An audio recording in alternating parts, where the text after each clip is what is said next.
Yes, sir. Hold on, something wrong with the camera. No, it did not.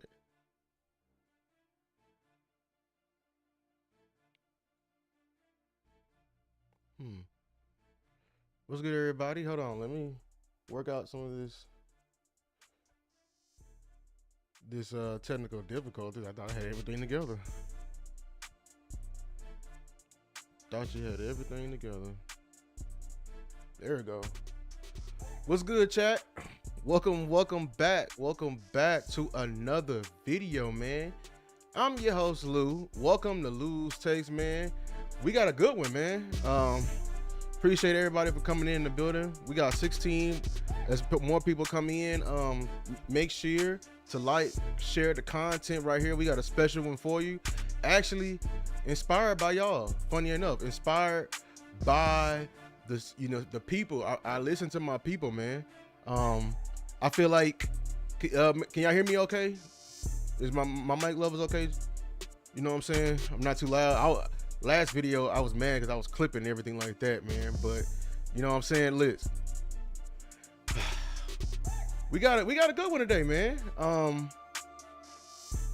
It's inspired by Nike Ajax, man. Yeah, I see your comments, right?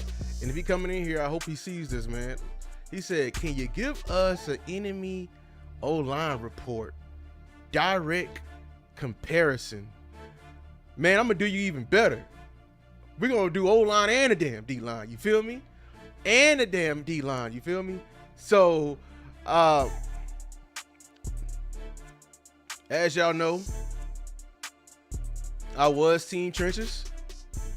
I was Team Trenches for a reason, not because I played it, but also, like, listen, I saw the storm that was coming, and your head coach saw the storm as well. You don't remember? When you look at how this whole NFC East shakes out, you've obviously been in the division. What do you think that you guys have to do to be able to compete in this division to win the division? Well, again, I think, number one, it's an incredibly difficult division. Addressing the front seven on both sides of the ball is something that we wanted to do. Again, one of the mantras of our program is going to be you got to own the line of scrimmage.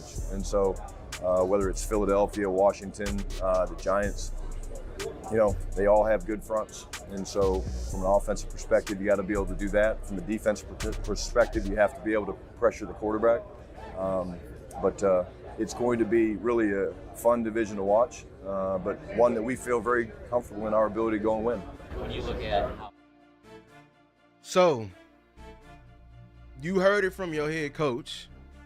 But even though I was trying to warn you even before him, I was trying to warn everyone of, hey, this is no longer the NFC East. We are the most historic division in the entire NFL. And everybody is starting to reload and regain momentum again. Of course, Philly is coming off of the Super Bowl, but I'm telling you right now, and Washington had a great resurgence coming back, to the scene, made it to the NFC Championship game before us. Congratulations to them. The Giants, they're making moves slowly but surely. I know people might think it's grim over there. I'm telling you one thing and one thing alone that's all going to be a common denominator of what's been happening, a storm that's been going on, is that everyone is slowly but surely arming up in the trenches. Your head coach was seeing it. I was seeing it.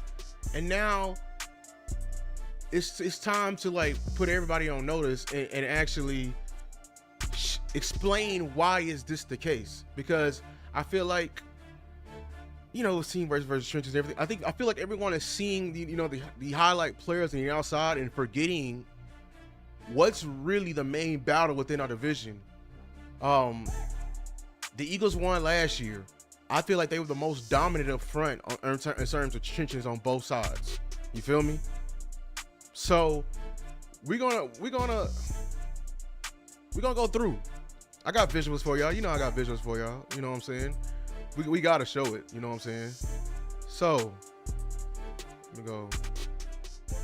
Okay. Always like before. All right. My bad if it's slow. I mean, if it's small, you know what I'm saying? Just zoom in on the screen. Got to fit it in, everything like that. So let's start with the offensive line. You know what I'm saying? The Cowboys, Eagles, Giants, and Commanders.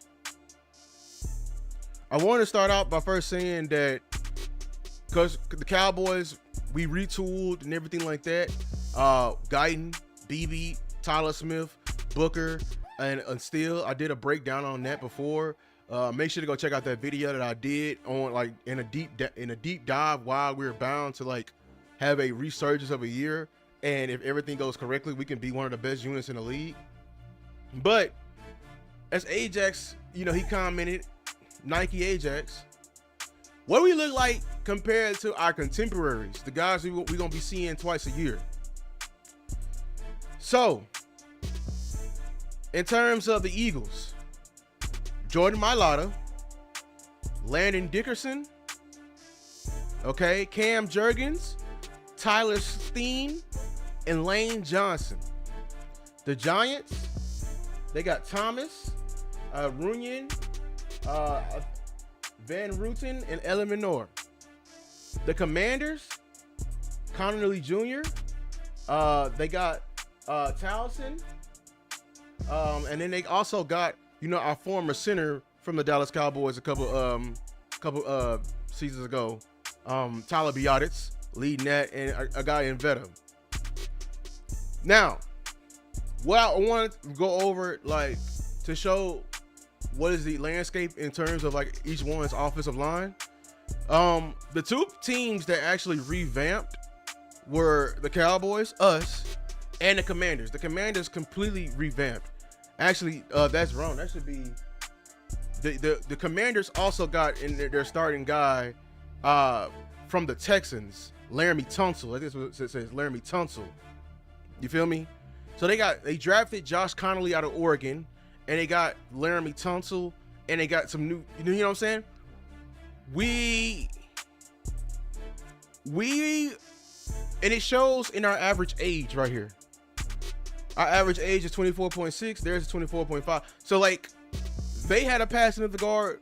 We had a passing of the guard. Now, let's go.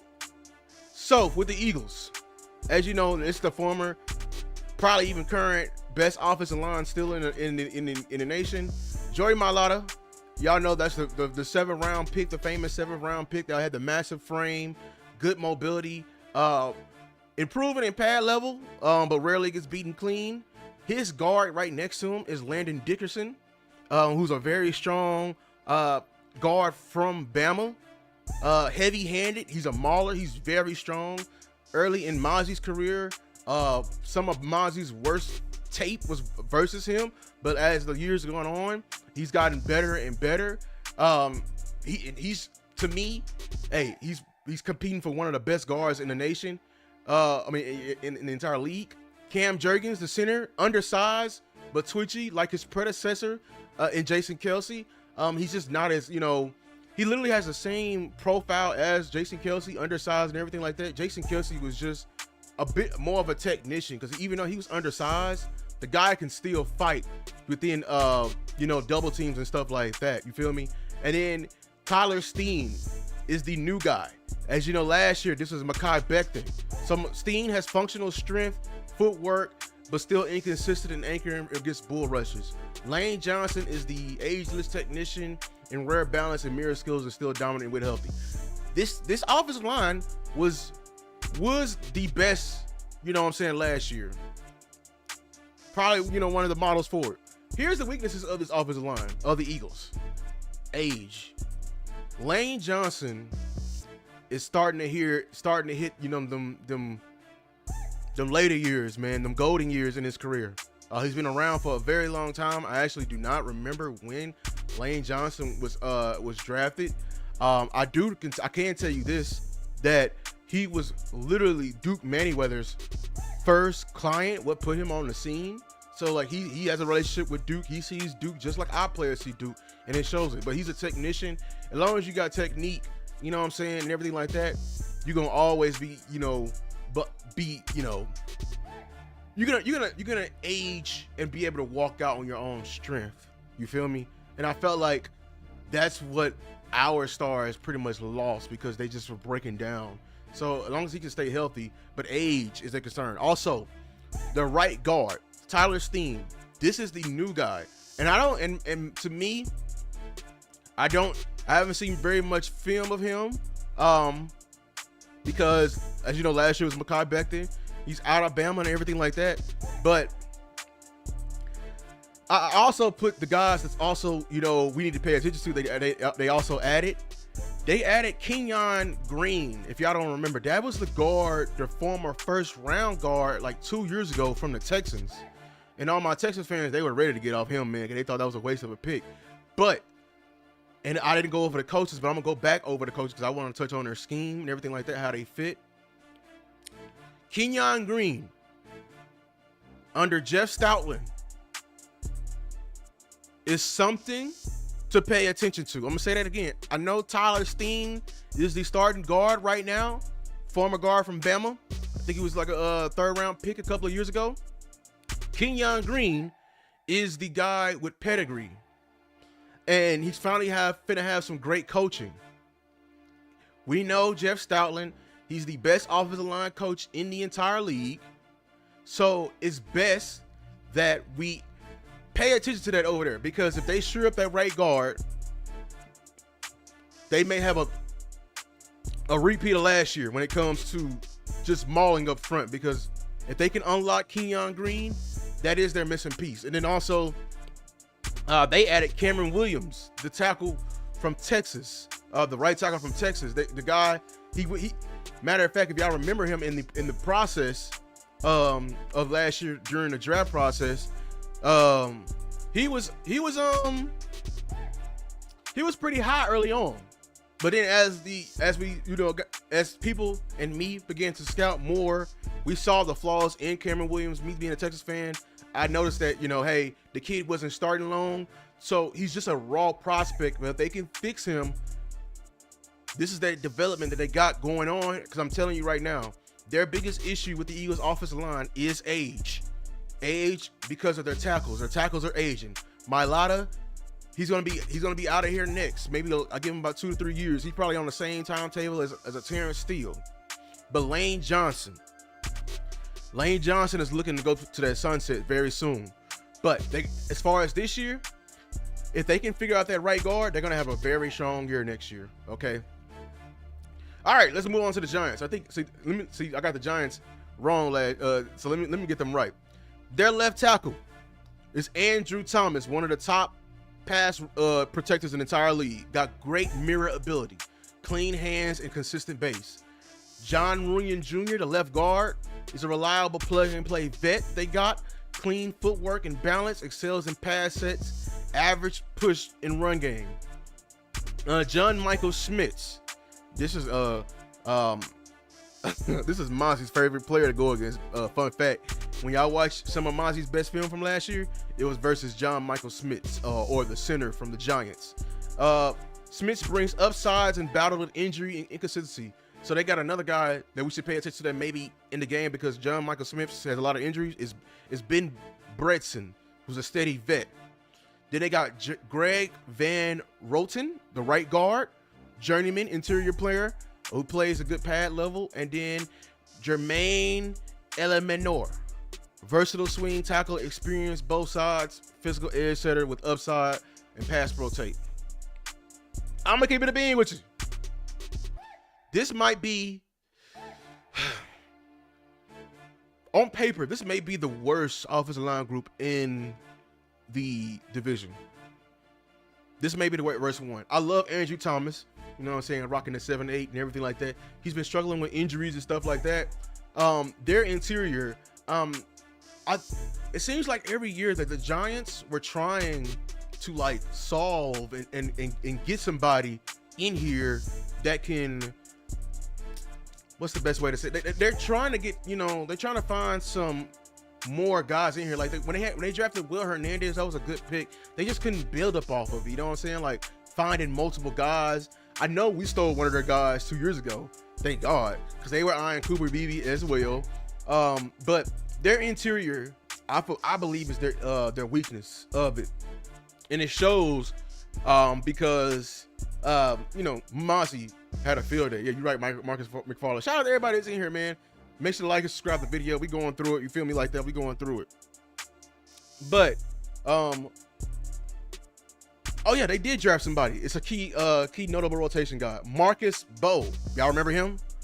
If y'all was watching my draft videos, that's that tackle from Purdue, and I said that he can either play tackle or play like center or something like that.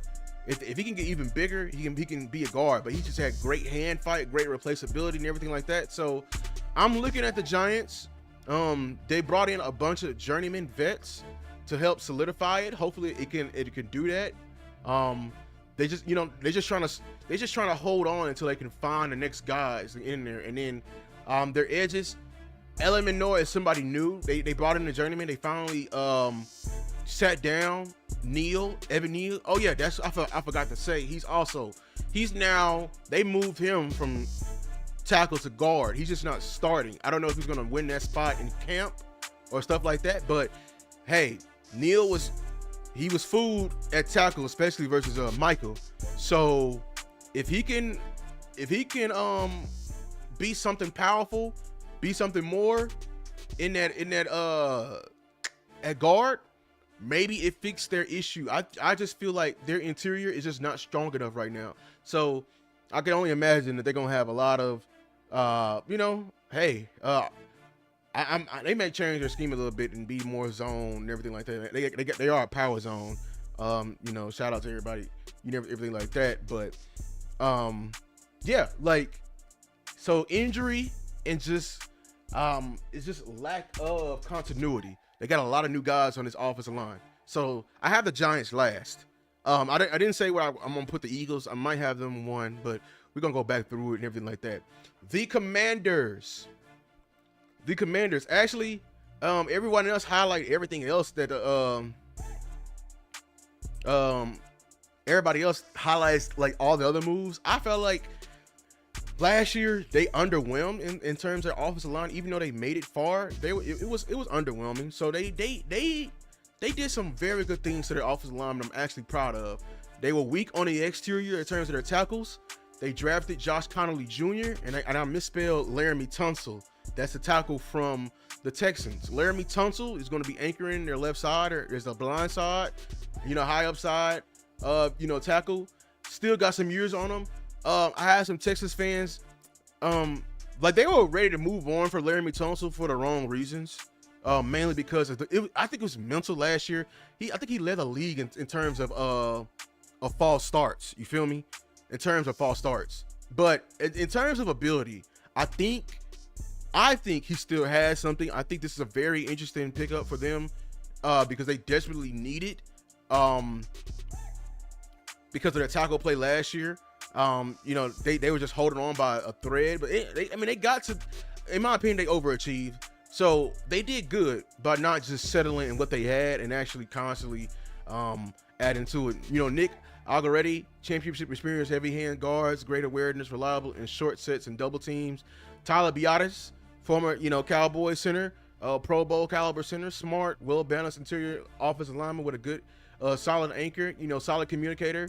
Sam Cosmi, athletic guard, powerful guard with tackle experience, with good, good urgency. And then Josh Connolly, rookie with high ceiling, elite movement in length, but he's adjusting to the pass rush counters and everything like that. So let me go over the rest of their offensive line, what I felt about it. So I kind of like the Commanders and what they did with their offensive line. I like what they did. They're heading in the right direction. Getting a vet in here and Laramie Tunsil, Tyler Biadasz. Like I said, he was very smart. I just didn't like Tyler Biadasz because he was not powerful. So he's a guy that he can see it. He can call out the defenses, communicate very well, and make sure everybody's in the right spot. It's just a matter. I don't think these guys are powerful. They converted some guys inside. They still got Brandon Coleman, who was a former tackle that they had on the outside, but now he's He's lower on the depth chart right now. Josh Connolly is a big, heavy-handed tackle. I'm glad that they didn't put him at left tackle. They actually moved him to right. I'm trying to think, because he didn't play right tackle at in college at Oregon. We got the right tackle in the Cowboys in Adeniji. No, that's not his name. Ajani is his name. That's the former right tackle that we got. So they moved Josh Connolly from left tackle to right tackle. And the one thing he struggled with, in my opinion, when he was in college, is just handling the anchor. He is a pass setting tackle. He's big, so we'll see what he gets lifting the weights and their training program and everything like that. How can he handle it? But yeah, like I say the Commanders are third in my opinion. In terms of their offensive line play and everything like that. So let me go, before I rank the top two, let me go on to the scheme fit. So I want to talk about the offensive line coaches before I rank who's 1 and 2. Cowboys, Connor Riley, we're going to run a power gap scheme. It's built around double teams, pulling guards and being physical and downhill, emphasizes roll grazing, point of attack, and allows, athletic tackles like Guyton to get out in space. So this is what I've been trying to preach to y'all. We're going to be leaning heavy on our interior, double teams, leaning on our strength, leaning on, just taking advantage that we have more physical guys in the middle and that we're going to get downhill. And then for our tackles, I like that, getting them out in space, so have a lot of pinning, pulling, because we do have athletic tackles and we just need to get them moving forward and just build their confidence up like that. So, hey, I love the scheme. This is something that he's ran pretty much all his career at, Kansas State, at a North Dakota State, that power gap scheme. So I'm ready. It's going to be a lot of double teams. It's going to be a lot of duo. I love it. Now, the Eagles and Jeff Stoutland. I don't think y'all never knew what the Jeff Stoutland run. He uses a zone match scheme that bends the wide zone with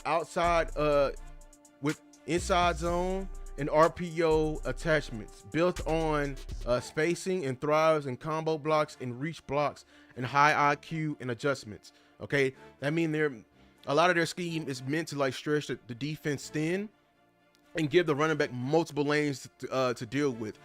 They don't have a lot of powerful guys in the middle. So like I told y'all, remember the difference between gap and zone? It's about shading off. And if you can literally get to the spot and everything like that and occasionally maul, then once they get to their guy, they're gonna be powerful. So they're not powerful in everywhere on the offensive line, but their whole scheme is to give Saquon multiple lanes to run through. Give their running backs multiple lanes to run through.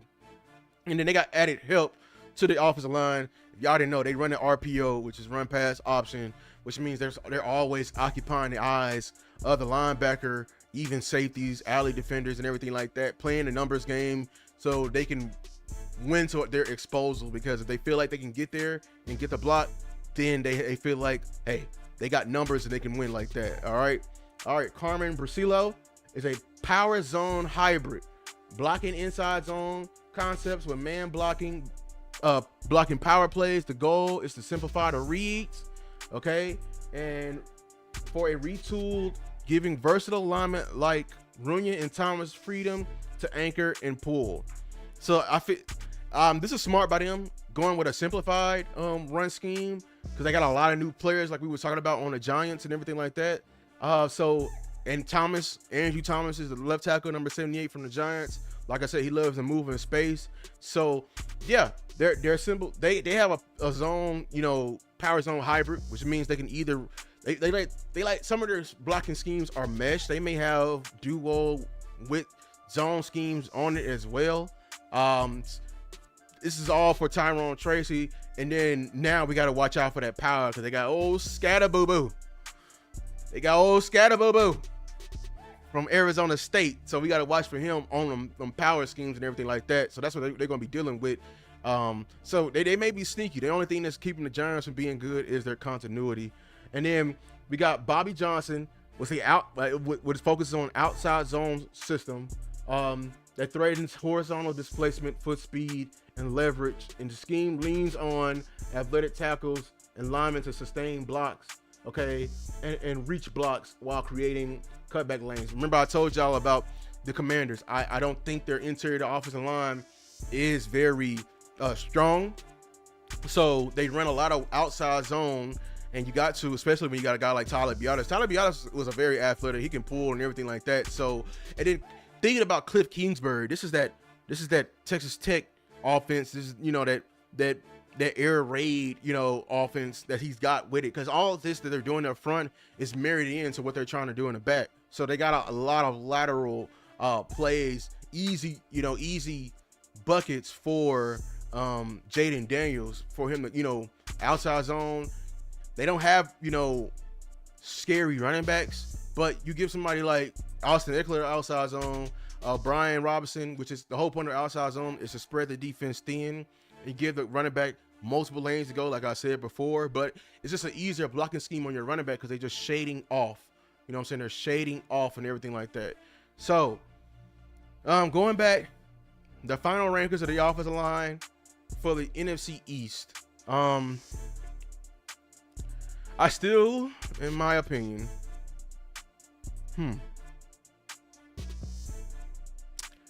well, I got the Giants last. As you know, they have a lot of inconsistency, continuity. The Commanders, I got third. Okay. Who I got second? I'm going to put the Eagles second. And I know because I'm saying as a Cowboys fan, I just feel the Eagles have a lot more to figure out, even though they are the standard. But Lane Johnson is finna hit the other side of the rainbow. Like he's finna walk off to the sunset. How does that look like? And then the right guard is a big question mark. Okay, the right guard is a big question mark. So the right side of their offensive line is a question mark. If they can get Kenyon Green, if Stoutland can continue to develop and pass off a couple of torches on that line, they're easily number one. But I have us number one. I have the Cowboys number one because, and sure, I'm doing projecting. I feel, like I said, I feel like we have the best interior. We are strong in this. I also think that we're almost as athletic as all these other these lines. So we can choose to do that if we want to. But if what's going to be needed for the Cowboys to actually show that they're the best offensive line within the division is that we need to have a commitment to the run game. Because I'm telling y'all, bro, if we do that, we're going to be able to see like our offensive line actually be the best in this division. You know, like this interior, I'm telling y'all, no other center, all other centers I read y'all, they're not strong. I just read the description for y'all and I gave y'all the analysis. They're not strong. We have a strong interior, a very strong interior. Other guys in this, all three other teams rely on scheme to help them within winning the interior of the defense. Like the Eagles, I just said it, they rely on the wide zone, the dangerous nature of Saquon, and the RPO implementation into their scheme. And the RPO, like I said, if y'all don't know, RPO is targeting a player in the alley, targeting a linebacker, targeting the wheel. It's meant to help them with the numbers battle, to compensate of what the powerfulness they don't have. The Commanders, it's the whole point of we moving on with Tyler Biadasz. You know what I'm saying? You know what I'm saying? And the Giants, they just don't have continuity. So, hey, shout out to Henny, man. Shout out to Henny in the building, Amp in the building. Shout out everybody. Hey, shout out to my brothers in the building. Shout out to my mama in the building and everything like that. I see him. He said we gonna need. You're right. We gonna need Guyton to be better. I'm telling you right now, if Guyton is better, we definitively have the best offensive line in the division. And I know people may say the Eagles got the best offensive line in the NFL. I won't argue with that. Because they got the bodies to represent that. But I'm telling you right now, Landon Dickerson is aging. Like, they're looking to pass that torch. I think Landon Dickerson is going to hit that sunset soon. I know I'm projecting that. You know what I'm saying? He's still a technician. The right guard position is a big question mark for the Eagles. Tyler Steen, I don't think he's going to be it. Who I'm more scared of at that right guard position for the Eagles is Kenyon Green, the former first rounder from the Houston Texans. If Stoutland, I might have to get an autograph from this fool. If this man right here fix Kenyon Green, even though I am a hater, it's still F the Eagles, but dog, I gotta tip my cap. I ain't got no cap. I gotta tip my cap. If that dude can really develop a guy that was literally like tossed to the wayside in a guy like Kenyon Green, and then if he can fully develop Cameron Williams to eventually take over for Landon Dickerson at some point, maybe a year, 2 years down the line. But yeah, final. I got the Cowboys. Sure, call me a homer, everything like that. But I'm very excited for this offensive line with the scheme. Then I have in a very close second. You can swap. I'm not gonna fight you because I understand it. Then I got the Giants. No, scratch that. Then I got the Commanders because the Commanders did like the Cowboys. They actually revamped their offensive line as well. They have an average age as well. They got new tackles, Laramie Tunsil.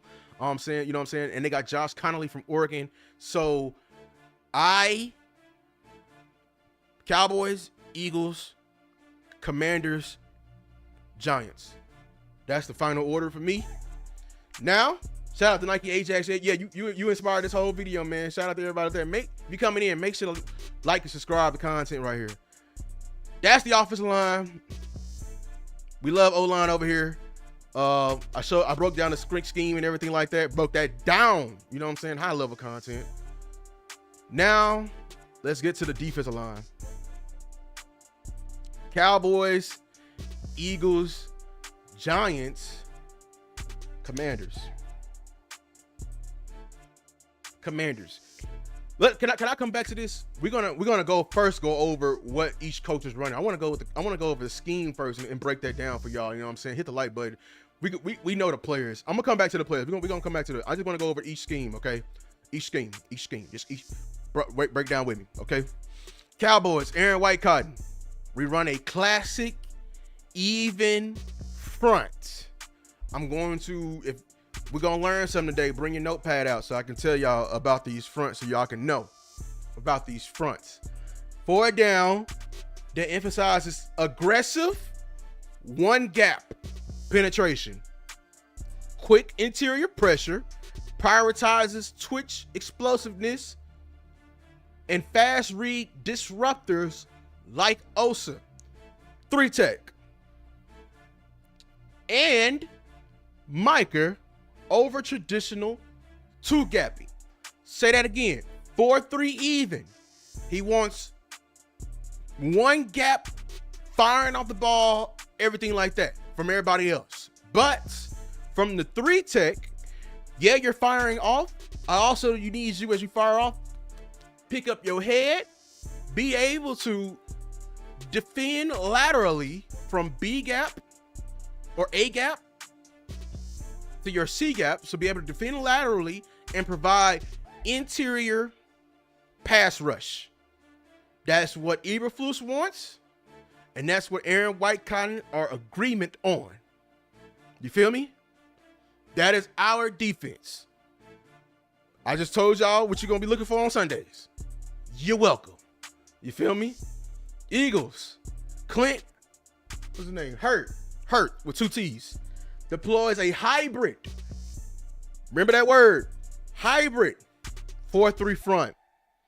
Frequent 5-man looks. If y'all don't know about that, whenever somebody come out of a 5-man look, we call that a bear front, because the old they call them the Doomsday Bears. I forgot the name of it, but the Bears ran something back in the day, like a 5-2, when they have like a 0, a 3, and 5s, and we offensive line, we call that a bear front, because that means the defense are forcing one-on-one blocks by having somebody for everyone to block. That's a bear front 5-2. They run that often. Keep that in mind. Gonna be on the test. Wide alignments. Okay, designed to create isolation matchups. What the Eagles like to do? Create isolation matchups. I wonder why. We're gonna get to their personnel. Hurts blends traditional power and erotic stunts, aiming to collapse pocket inside and out using Carter and Davis. Hybrid. When you see the word hybrid, that means it's not traditional, which means nothing about it is traditional, which means sometimes we may see Carter in a 5. We may see Carter, who's a normal 3 tech, in the 1, in the 0. We may see Davis in a 5. We may see their defensive ends, the defensive end they got from Georgia. You know what I'm saying? They got from Georgia. They're not traditional defensive ends. They're converted linebackers into defensive ends. That's why it's called a hybrid look. It's not traditional. Moving on. Giants, Andre Patterson. I think I saw him on that HBO special last year. I think that was him that came in saying what I want from Brian Burns. And if y'all saw that, you know, the little GM special for over Joe Shane when he traded away. We saw him live trade away Saquon. Or no, not sign Saquon. I think that was him that came in for that meeting. A seasoned DL who runs a 4-3 over, emphasizing strong anchor play from the interior tackles and length from the edge. Known for maximizing big-bodied rushers like Dexter Lawrence while developing high motor edge guys. Take a pause on him. We're gonna go to the other board, other whiteboard. You know what I'm saying? Other whiteboard, and I'm gonna show y'all what a 4-3 over looks like. Keyword over. I'm gonna show you that. But I'm gonna go to Commanders real quick. The Darryl Tapp operates in a base 4-man front, leans on heavy-handed pass rushes with stout interior linemen. Tapp plays vertical push from his DTs like Plain and Kinlaw, set up the edge rushes, contain the quarterback, everything like that. Blase. You know that, we know who that sound like.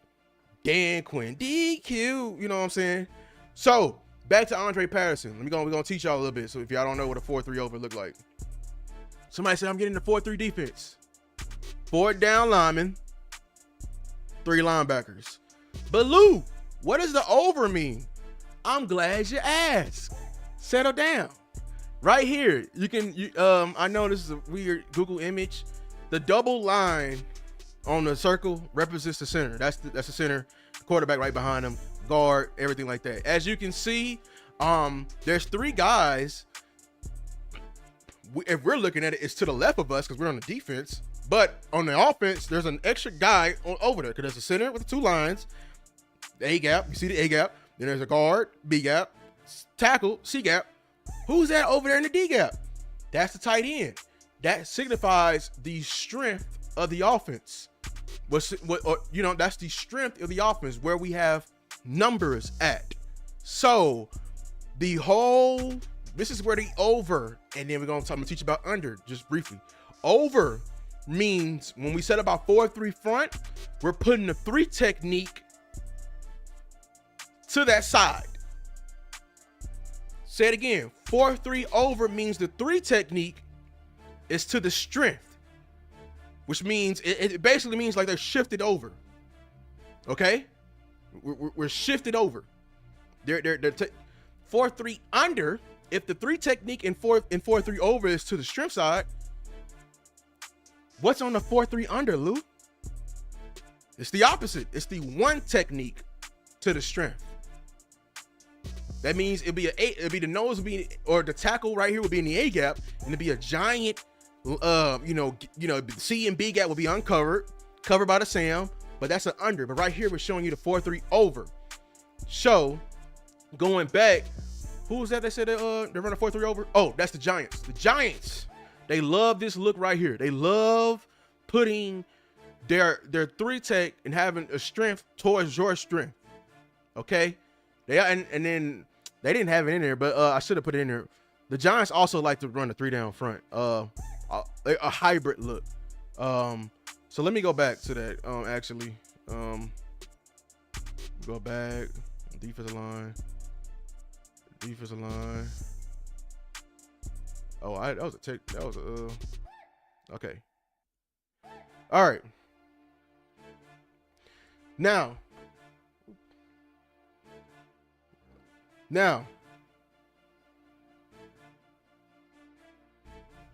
Okay. It was a salute, big game, James, man. Yes, sir. Hey, come hire me, coach. I'll coach some defense for you. Salute everybody that's in the chat. Going over what you saw in the scheme. I wanted to go over the scheme first because the personnel is very important. So with the Cowboys, Micah, of course, is your starting end. I'm pushing for him to be more of a Sam linebacker look. Come back to that later. Mozzie is your nose. Osa is your 3. You saw what we're asking for. It's going to be a lot of attacking, penetration, but he's going to be wanting quick twitchiness, more responsibility for Osa. Osa's going to be able to has to be able to fire off, but be able to create pass rush and be able to defend multiple gaps in the run game. Like that's why when Eberflus says my defense is predicated on the 3, it's because he gives a lot of responsibility to the 3 tech. The 3 tech is going to have a lot of responsibility. Osa's going to have a big year this year, man. Big year. You feel me? Now, one thing Eberflus ain't never had, really Aaron Whitecotton, is a Micah Parsons. And that's where we can do some things with our front that we can break the rules a little bit and become a little genius, because we can have, you saw Micah's going to have something called a 2-way go, which means when he's on the outside, he's going to be able to either choose to go inside or outside based off the scheme and everything like that. Hopefully there's some structure behind that and everything like that. So notable guys that I have in a rotation, of course, Sam Williams, Donovan Izaraku, Marshawn Nealon, and everything like that. I just wanted to point out, we are ultra deep. Probably we have the deepest room in the entire NFL when it comes to edge. Argue with your mama. We are deep at edge. And we're going to be able to do some funky looks with it in terms of run defense and help alleviate some of their responsibility from Osa, hopefully. The problem with our defensive line is the depth behind the interior and the nose tackle, which I've been pushing till I ain't got no more wind left in me, because the depth behind Mozzie. I know people have questions about Mozzie. Hell, go give me somebody better than Mozzie. I would take that too. Push Mozzie down, please. Push Mozzie down, please. I double dog dare y'all to go get somebody and push Mozzie down. I promise y'all, if we can do that, and I know we got other holes on this team, I will look at this team as a firm Super Bowl contender, and we will clearly have the best defensive line in the league. But what Whitecotton is going to ask from us, and I keep preaching this over and over again. I know coaches like Whitecotton. I had a coach like that at almost every level I played, especially in college. That high substitution type coach, he is not lying when he says he wants multiple bodies in there. He's going to want multiple bodies in there because of what they're asked to do. He's going to firing off for 60, 70 plays in the game. You know what I'm saying? It's going to be crucial substitution packages, because I'm telling y'all, that's why I'm pushing even harder. We don't have a traditional substitution like every other team do, where the big guy out there on his hips and he gonna put his hand in the dirt, slobbering and all that. Nah, he wants that guy dog dead tired. You feel me? He wants that guy dog dead tired. So it's gonna be very crucial. The guy behind Mozzie. This is the game. Football is a game of inches. Even if Mozzie is doing his job, can we trust Jay Toia that they don't turn it up on us when Mozzie not in the game? You feel me? So that's our biggest issue with that edge 3 tech, like big game James. Solomon Thomas is gonna be underrated as well. I'm gonna love it because he can play that 3 tech as well. We just need that guy, that depth piece behind the nose tackle, and that's what can literally marriage in what we're trying to do with that. With the Eagles, that hybrid front, I was trying to tell y'all, the Eagles defensive line is some of the most talented you will ever see, because they can run, they can throw multiple looks out there. They got Nolan Smith, Jalen Carter, Nakobe Dean, and then what's the big guy name out of Georgia? They both from Georgia. Why am I blanking on his name? Davis.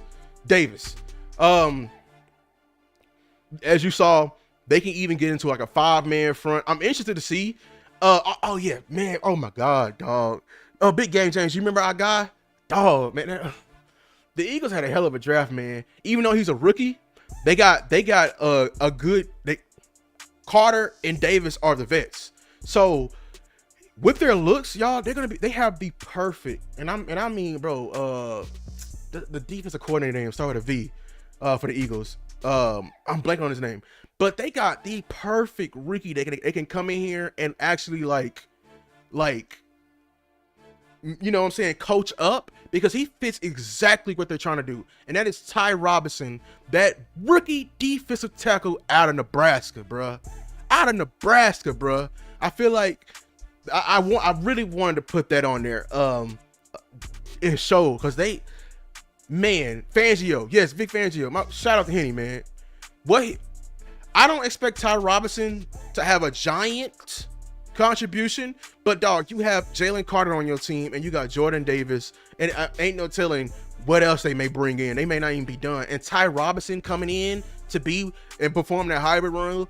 Their weakness on the Eagles is their edges. I'm telling you right now, I think their edges are food. This year.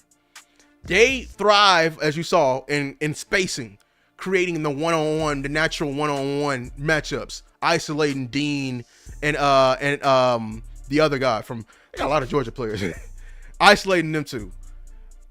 One, they're starting the year off injured. Two, I think they just caught a hot streak last year, because I don't think what they can do, because they're undersized for one. I feel like Josh Sweat. They got Ojulari. There you go. That's a nice pickup for them. One of the edges will be fine. Ojulari will be good. You're right. Ojulari will be good. That's the former edge from the Giants, y'all. Ojulari. He came in. He's a good rusher and everything like that. Their linebacker play is going to be probably some of the best. I'm expecting that, but their edges is the only thing I'm concerned about on paper, on the field. I really am. But if you trust anybody that can compensate for it, is a Vic Fangio. That's what great coaching does, and everything like that. Who is my votes? Giving away my rankings already. Who has the best defensive line in the entire NFC East, y'all?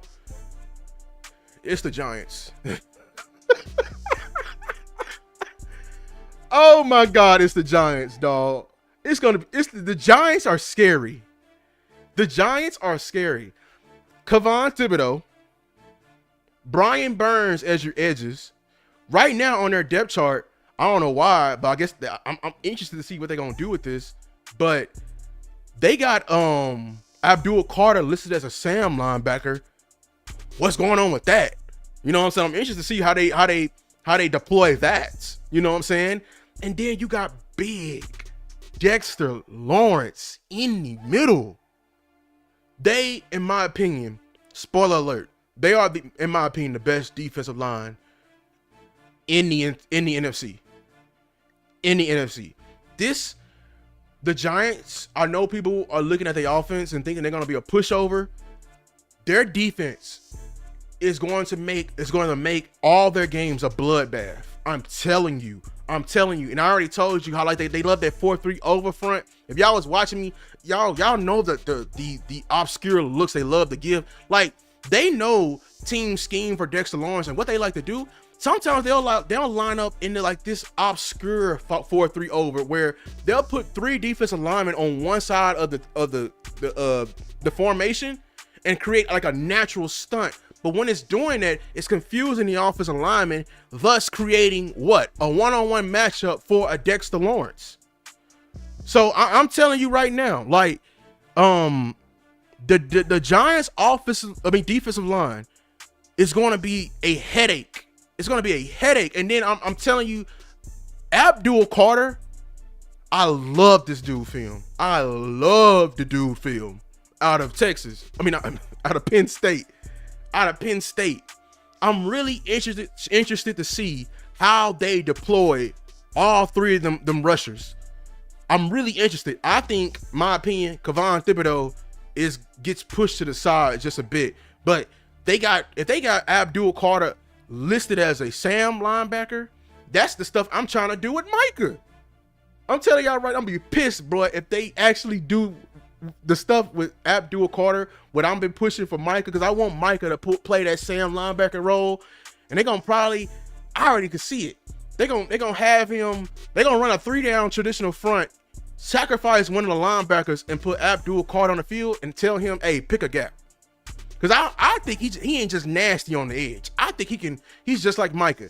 He ain't, as strong as what's the name as Micah, but hey, man, they're gonna be a problem. A problem. So, spoiler alert, I got the Giants as number 1. Then the Commanders. Dorrance Armstrong, Deron Payne, Javon Kinlaw, and then Derek Wise Jr. Dorrance Armstrong, the former Cowboy. Let me go back to the Giants real quick. I'm gonna just add this one thing. They also got Chauncey Golston.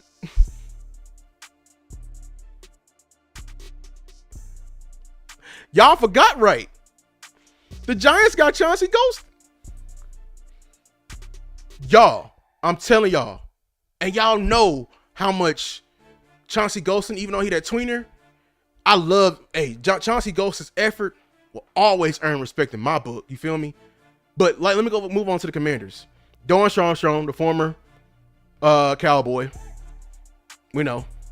Deron Payne gonna have a lot on his shoulders now, because I think they lost the defensive tackle to the Vikings. Derek Wise Jr., if y'all remember, he was the defensive lineman that played in the Super Bowl for the Patriots under I'm blanking on everybody coach, but y'all know the Patriots, the great Patriots coach. But I remember Wise being that hybrid D tackle, firing off and being able to, hold his own and everything like that. And Javon Kinlaw, who we were pushing for to get. So we know the scheme. I'm gonna say this right now. I think as far as defensive line goes, I think the Commanders have the worst in the division. It was like we keep talking about all of our huge gets. It was huge getting Dante Fowler from the Commanders, because they have little to no pass rush on paper. They're going to be really having, Dan Quinn going to be really having to commit resources to that pass rush, and they going to get torched when they do that. Frankie Louvu, get ready, boy. You finna be mug, A-gap, all of that. Met Belichick. Thanks, shout out mama. Hey, shout out Boss in the building. Boss Show Me is in the building. You feel me like that? Make sure to like and subscribe to the video, y'all. Back to the Commanders. I feel like the Commanders are going to, I think the Commanders are going to take a step back this year. I'm one of those people who believe that.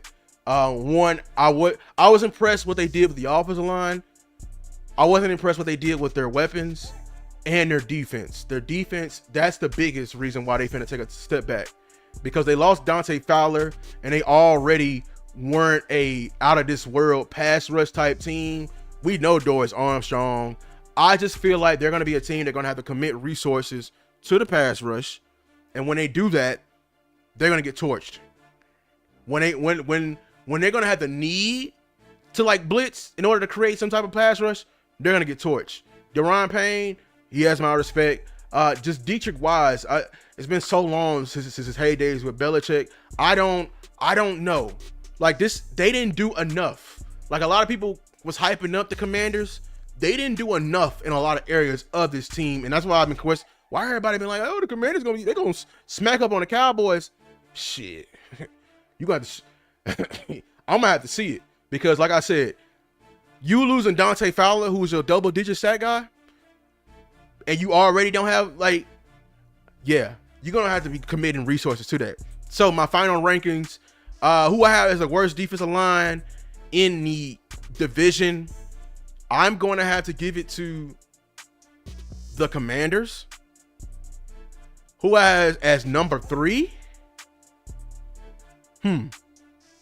Number 3, I'm gonna be honest with y'all. I have the Cowboys number 3. We're number 3 in the division in terms of defensive line. Number 2, I gotta give it to the Eagles because they have defensive tackles. They got the only thing they're missing is edge rushers, but they just have a development interior. They have something we don't have. And I know we have all the edge rushers in the world, but we know what this. We made this whole video for one thing, man. It's that fight in the interior. The interior. That's when we got to win. Number 2, the Eagles. And then number 1, I believe the best defensive line, hands down, in the NFC East is your New York Giants, man. Whew. Shout out to everybody that came through, bruh. Hey. Schottenheimer was trying to warn us to take this seriously, y'all.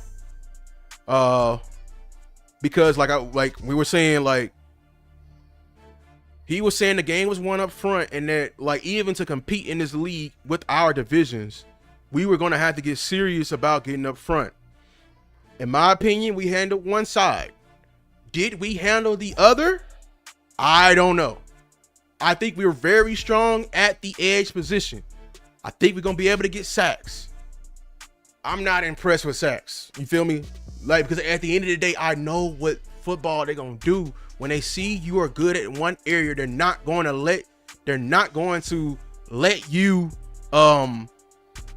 to let you get after it. See, you know what's the difference between us and the Giants? The Giants got all the pass rushers in the world too, but you know what else they got? Big Dexter Lawrence in the damn middle. What teams are going to literally have to scheme for. Teams are literally going to have to shrug for. They're going to be up at night trying to scheme against that biggin. That's a big MF over it you're going to have to deal with. And then you got a sneaky upcoming assassin in Abdul Carter. And you can't forget about the sure rusher and Brian Burns and Kevon Thibodeau. Give him a one-on-one matchup. He's a very good pass rusher, man. So I feel like that's what I'm trying to make the Cowboys to beat. Yeah, you got one side, you got the pass rush, but you're gonna have to earn your right, man. The Giants, I'm telling y'all, they gonna earn people's rights to pass rush, and they're gonna fall right into their hands. I'm telling y'all, we're not built the same for that. They have the depth, they have the guy, and that's what we're missing. And I need Cowboy Nation to understand that. Our defensive line is not like other defensive lines. The Eagles had that last year. They had that big in the middle in a Jordan Davis. They had a Jalen Carter. Then they had a mastermind in Vic Fangio creating the hybrid looks, going in bare a 5'2", putting Jalen Carter at a wide 5 sometimes, making your tackle feel hell. And then, they can do that because they got Jordan Davis in the middle, very stout, at the top of the league when it comes to yards per carry and everything like that. That's the difference between us and everything else. So in terms of trenches, where I think we are in terms of overall trenches, I think the Eagles are number 1. I think we are like a 2. We're number 2 in terms of overall trenches. Number 3, I'm gonna give it to the Giants because they have a dominant one side, and then the last, I gotta give it to the Commanders. I like what they do in the offensive line, but in terms of their defensive line, it's an entirely different story and everything like that. He said Philly DB is gonna be weak without C.J. Gardner-Johnson and Darius Slay. I believe the Cowboy Nation is underrated. Look, man, you gotta earn your right to attack them in the passing game, dog. You gotta earn your right to do that, dog. That's my thing. Look, I know we're gonna be able to torch them. Sure, they can't guard us, but in order for us to get to that, you know what I'm saying, you're gonna have to be able to occupy the front middle and occupy some minds before you do that. So before we get up out of here, man, make sure to like and subscribe to the video. Video coming out tomorrow. Make sure to be on the lookout around lunchtime tomorrow on your lunch breaks. This is going to be my final video on this position group. My full explanation on it. The nose tackle position and why the Cowboys keep missing on it. What are we doing wrong? I broke it all the way down. Turn on notification bells. Be on the lookout. Remember, on your lunch break. It's going to be on your lunch breaks if you're in Central Standard Time. But, you know what I'm saying? Come in, say hi. Say hi. Leave a comment, everything like that. I put a lot of research into this video that I'm gonna show y'all tomorrow. So a lot of facts of what we keep getting wrong, a lot of trends that we're not following. Like I'm telling y'all, like I think I found out the key, and I need to keep Cowboys to see it on why we just have the wrong perception on the nose tackle position, and we need to get it right. We got to get it right quick, fast, in a hurry, man. But listen, man, it's been my time, Cowboy Nation. Until next time, peace.